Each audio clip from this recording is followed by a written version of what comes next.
I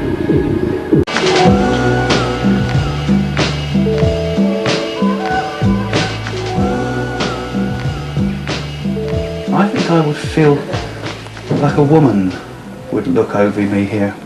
It's not a male room, it's a room that was loved by a woman. Yeah, spooky here, isn't it?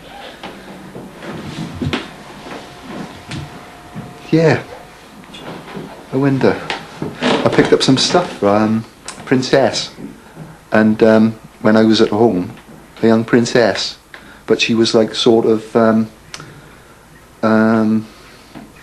pushed out of the family or something, and I picked something up there. This was before I came here, mind, so I don't know if that got something to do with this.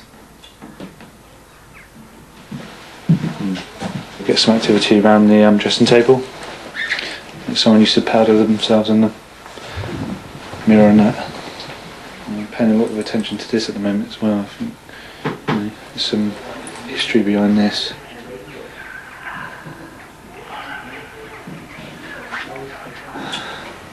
Yeah. Phil thinks he's had a premonition. Something he wrote down about the house before arriving here. Phil was saying about he'd had a premonition of peacock feathers and a princess, you said there. Yeah, and right in his room there, we've got peacock feathers next to a sort of dress-like thing which looks like a princess. So you've had a little bit of what we call remote viewing there, Phil. Yeah. So you've written it down? Yeah. I got lots of other stuff in there. I think it's premonition too, like, you know. Show them the peacock feathers. Yeah, right, come and see the peacock feathers. Prove it. Oh, look, you've got a princess's dress, if that's I've ever seen one, and peacock feathers. Peacock feathers. So you're getting tuned into it in advance. That's why we have this advanced clairvoyance, because you're already linked to it prior to us even getting here. Yeah. So I think that's a pretty good start.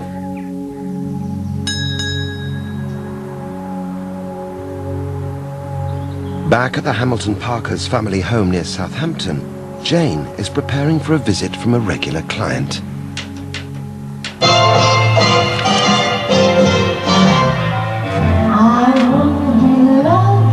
Before a reading, I just like playing some music to get me in the right frame of mind.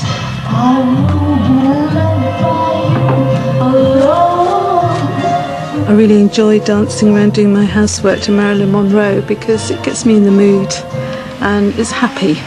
It's a happy mood.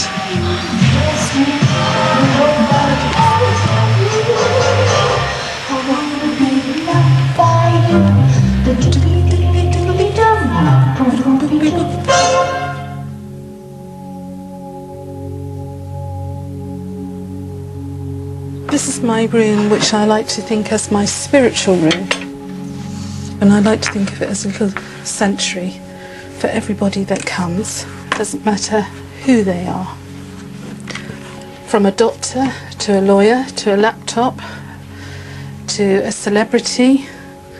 I like to treat them all the same. And I like to get this room nice for everybody because I'd like to go into a clean house.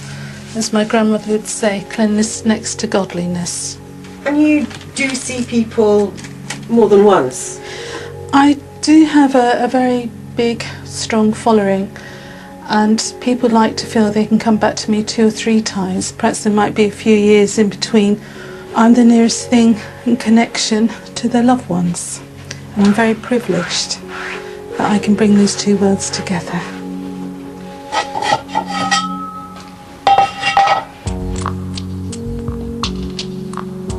The next reading I'm going to do is a girl that has come to me over the years, and I predicted that she would meet her future husband, and I'm glad to say this has happened and I'm thrilled for her. Hello. Hello, thank you. Recently, Sally's been coming for readings more often, looking for contact with the spirit of her best friend. I've got a young lady, and I've got Jo coming through, and she's giving the thumbs up and really excited, and she's just touching your necklace there and saying, don't be sad, don't be sad, because I wasn't a sad person when I was here, and I know you miss me, and we had great fun together. You and I will always be friends, she's saying. Right. And that because they're still grieving. Yeah. I wanted to tell her I was sorry that I wasn't there for her I wished I'd tried harder. Because we shared secrets together, and it was lovely. And just to tell her that I missed her and I loved her. How she passed, And I just hope she's okay. reference to what happened, didn't I remember very clearly the last night I saw Jo alive. It had been my birthday and I'd been in Southampton for a night out. I'd come home and I'd bumped into her as I was going to get a kebab, and she looked very preoccupied, upset, and she asked if I would come round and see her the next day.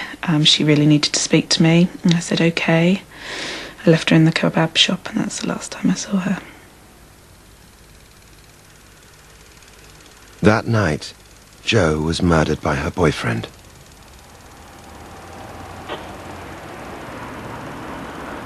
Did she want to stay over that night? I just never know. Never know what she wanted to tell me. Maybe she could have come back to my boyfriend's flat, stayed the night with us, and this wouldn't have happened. It's just loads of if-onlys. And it consumes me with guilt.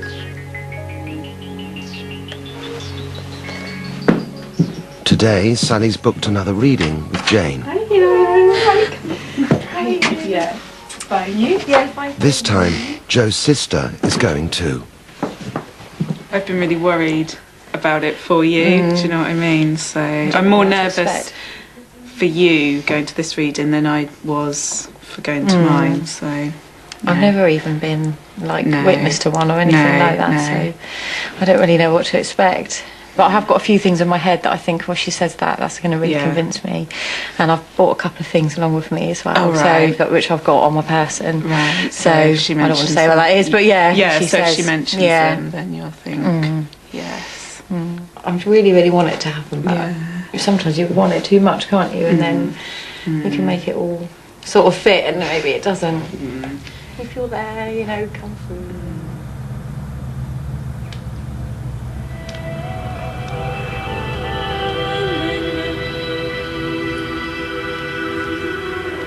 For me, this is probably the most active part of the house. It seems strange now because it's so sort of light and friendly, but in the evening it gets very, there's something quite strange about it here. It definitely feels like there's somebody up here.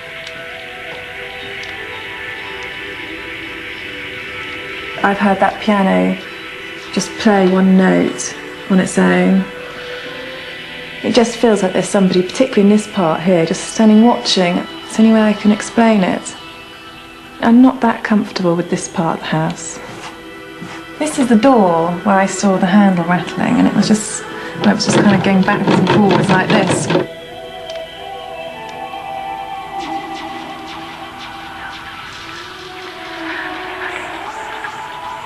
This is just a plain corridor, and yet oddly this is one of the areas of the house that I've experienced most of the presence, and I've had my shoulder touched here. This is where the children sleep.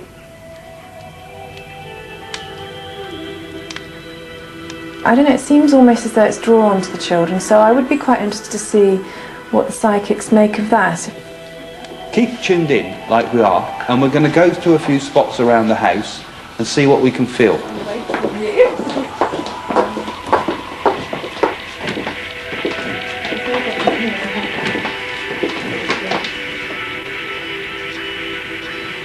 I felt her around last night getting so excited as well, because unfortunately for me, Craig woke me up because he said I was snoring. I couldn't get back to sleep afterwards, and I felt very much as if Jo was trying to reach out to you.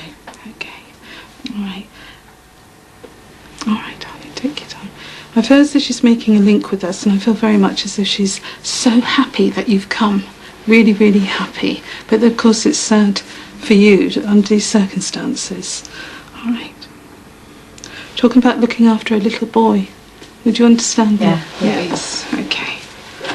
All right. Just when her life was going right for her, then this happened, and it's as if life's so unfair. That's what she's saying.